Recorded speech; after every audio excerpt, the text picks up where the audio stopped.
রুকুন আর দেরি করল না, বিশ্ব নবীর সাথে চ্যালেঞ্জ করলাম। আল্লাহর হাবিব বলেছেন, this is my challenge Muhammad, Rukuna, তুমি রেডি হয়ে যাও, প্রস্তুত হয়ে যাও। ওদিক দিয়ে হযরত খাদিজা কি করতেছে? কথা কয় না কেন? নবীর দোয়ার প্রয়োজন নাই, তারপরও ডাক মারতেন, আমি বিশ্ব নবী, দোয়া চাই। ঠিক না বেঠিক বলে? নবীর তো কোনো দোয়ার দরকার আছে না? তারপরে আল্লাহর নবী মাঝে মাঝে কাটতেন, আল্লাহ আমি নবী গুনাহ করি না, আমার মাথা থেকে পা পর্যন্ত গুনাহ নাই। তারপর আল্লাহর দরবারে গেলে 100 বার গুনাহ মাফ চাইতেন, আল্লাহু আকবার। আল্লাহর নবী তারপরে ঢালি আল্লাহর দরবারের মধ্যে বিশ্ব নবী তওবা করতেন, আমার আল্লাহ গো,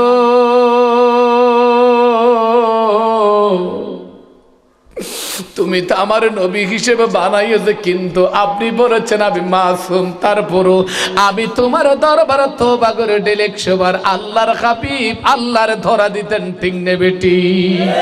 চিৎকার করে বলেন ঠিক নে বেটি? রুকুন আর দেরি করলো না, এদিকে খাদিজা দোয়া করে।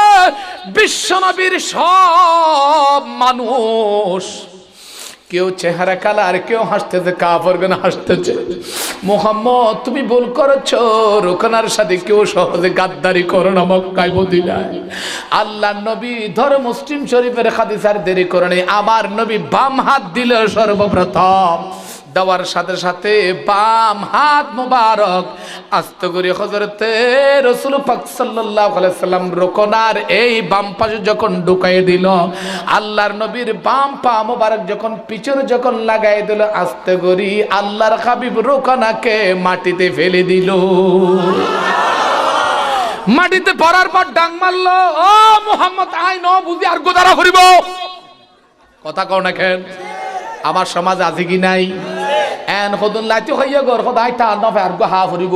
ঠিক না বেটি? খ আবার নবী আর দেরি করে নাই, আরেকটা যখন ধরলো, বিশ্ব নবী আস্তে করে ডান হাত মোবারক তার ডান বগর ভিতরে ঢুকাই দিল, ডান পাকা আস্তে করে পিছনে লাগাই দিল, দাম করে এমন করে আবার যখন ফেললো, দুনিয়ার সমগ্র মানুষ ডাংমাল আমার আল্লাহ, ও কাফেরগণ ডাংমাল, ঈশ্বর ভগবান ঠাকুর তুমি কোথায়?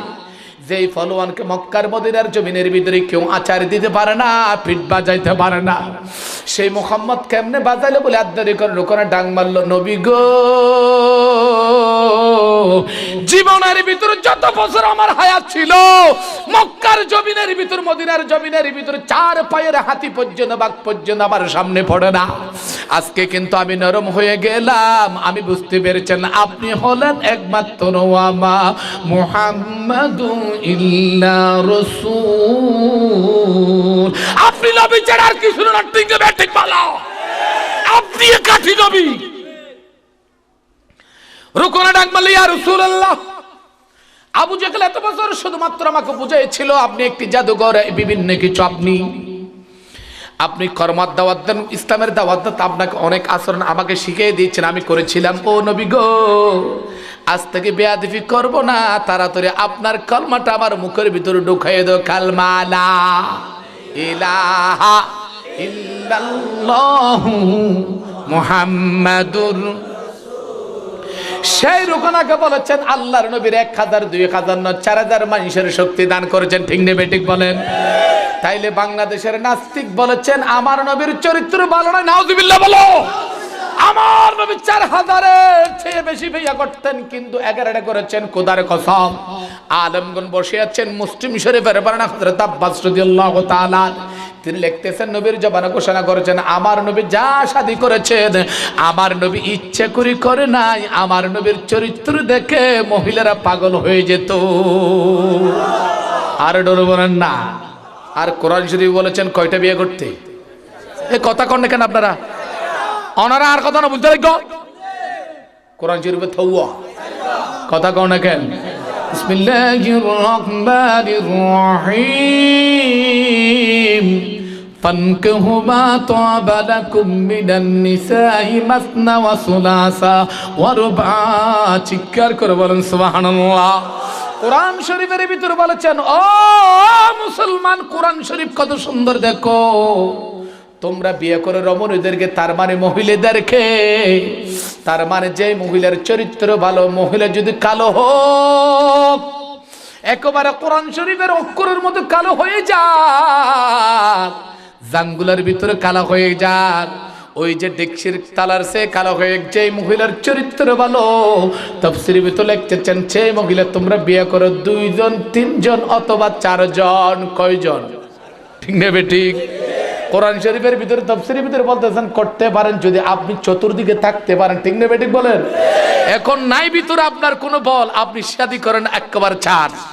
হাজার হাজার যুবক এই মোবাইলে ধ্বংস করে দিয়েছে।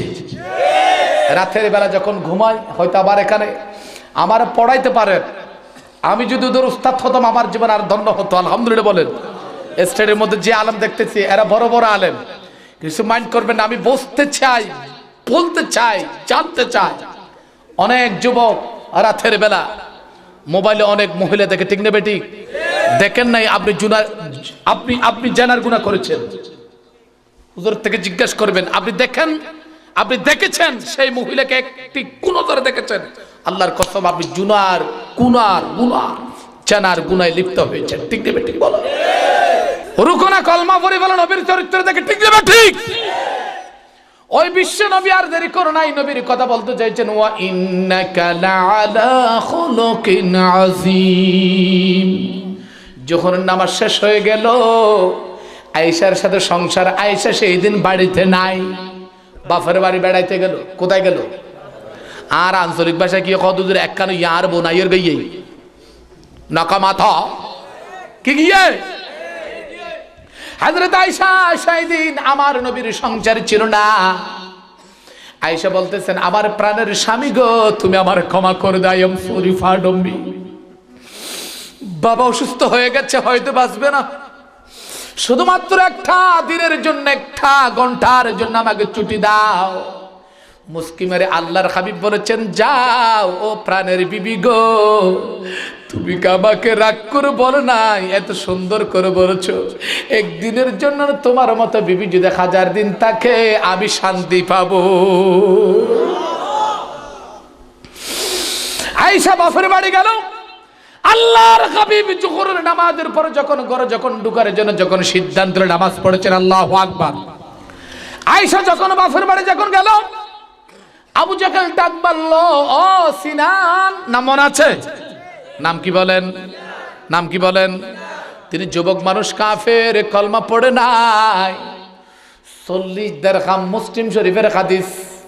আবু জাহেল তাকে দিল, ও সিনান, এই মুহূর্তে একটা 2 নম্বর মহিলা নাও, চোখে কাজল বিভিন্ন কিছু দিয়ে তাকে শরীরের ভিতরে সৌন্দর্য করো। শুনলাম আয়েশা ঘরে নাই, হয়তো নবী লোভে পড়ে যেতে পারে। নাউজুবিল্লাহ কোন? আর জোরে সোরে কোন? আবু জাহেলের মাধ্যমে সিনানকে টাকা দিলাম, সেই মহিলাকে ক্রয় করলো। সেই মহিলাকে সাজগুজ করার দেরি, নবী নামাজ পড়তে মহিলাটা আস্তে করে আয়েশা রুমের ভিতরে ঢুকাইয়া দিল। সিনান বলল, তুমি যখন এখানে ঢুকবা তোমার সম্পূর্ণ শরীরের কাপড় খুলে ফেলবা। আল্লাহর হাবিব যাওয়ার সাথে সাথে তোমাকে যেন জড়িয়ে ধরে। আল্লাহ বলেছেন, ও নবী,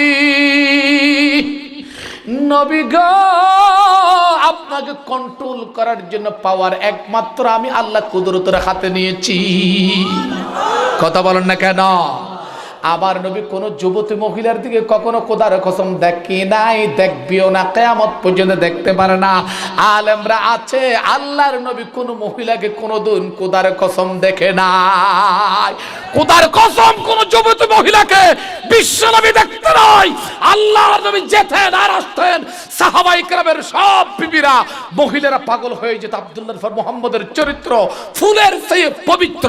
আল্লাহু আকবার। সিনান দূরে পাথর নিয়ে দাঁড়িয়ে থাকলো। 1 জন 2 জন নয়, 40 জন কাফের ঠিক করলো মুহাম্মদ ঢুকবে। ওই মহিলার শরীরের ভিতরে গায়ের মধ্যে হাত যখন দেবে, মহিলা তুমি একটা চিৎকার মারবে, আমরা তাড়াতাড়ি গিয়ে তখন মুহাম্মদকে ধরে ফেলবো। নাউজুবিল্লাহ কর। আর জোরে বলেন নাউজুবিল্লাহ। আল্লাহর হাবিব যখন যেখানে রাসূল পাক সাল্লাল্লাহু আলাইহি সাল্লাম শায়িত আছেন, এটা আয়েশার রুম। আল্লাহু আকবার। হযরত রাসূলুল্লাহ সাল্লাল্লাহু আলাইহি সাল্লাম বাবে জিবরাইল দিয়ে হাঁটতে যখন আয়েশার রুমের ভিতরে যখন কদম দিচ্ছিল, সেই মহিলা সম্পূর্ণ কাপড় খুলে ফেলল। নাউজুবিল্লাহ।